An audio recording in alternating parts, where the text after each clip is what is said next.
Sa ikanapulo nga adlaw sa nagpadayong operasyon sa PNP sulod sa KOJC compound sa Davao City, malampusong napahigayon sa KOJC ang ilang ika-39 nga anibersaryo nga gitambungan ni Vice President Sara Duterte. Ato ibalik si Argel Relator. Personal nga mitambong si Vice President Sara Duterte sa pagsaulog sa ika-39 nga anibersaryo sa Kingdom of Jesus Christ nga gipahigayon atubangan sa ilang kingdom kagabii sa KOJC compound sa Davao City. Sa iyang mensahe, nangayo og pasaylo si VP Sara. Pero sa ngayon, hinihingi ko lang ang patawad ninyo na nagkamali ako.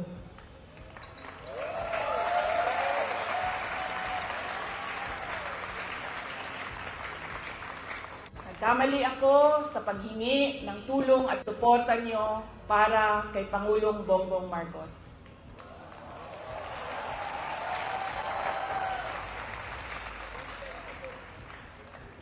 I was on the mistaken belief that we were together on the platform of unity and continuity. Nagkamali ako, kaya hinihingi ko ang patawad ninyo. Wala matud pa nakasayog adto ang bise tungod sa giingong atake sab ngadto sa Office of the Vice President. Gipangandaman man kuno sa OVP ang pag-abot sa kalamidad, pinaagi sa pag-institutionalize sa OVP Disaster Response Center. Apan wala matud pa sila nakaandam sa krisis nga sama sa ikaatubang karon sa KOJC. Sabi ko, as Vice President and as a Dabawenyo, I will be there to comfort them.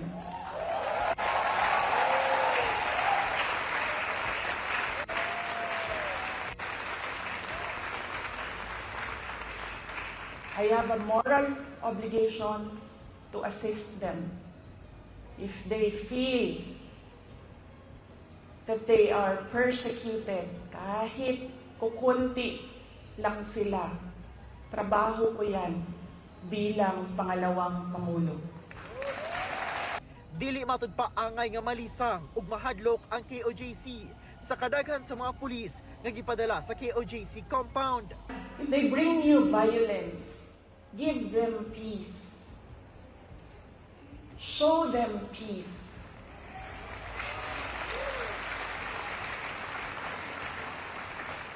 Make them understand that this is not about me and you.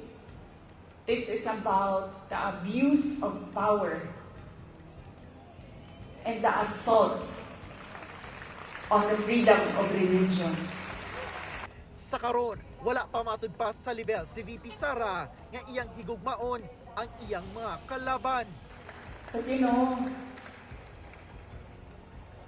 para sa atua, dili man ako sila mamahal. I cannot bring myself to love them. Pero ang ako verse, pulong para kanila mao ang dapat sa Ginoo digid magsaba. Sumala sa PRO 11, gigrant matud pa sa PNP ang hangyo sa KOJC nga undangon usa ang operasyon sulod sa KOJC compound aron hatagan og panahon nga makasaulog ang KOJC members sa ilang anibersaryo. Nirerespeto din naman natin yon kasi lahat naman tayo ay pwedeng sumuporta sa anumang grupo o sa anumang religion. Kauban si Bong Vicencio sa kamera. Ako si Argel Relator para sa One Mindanao.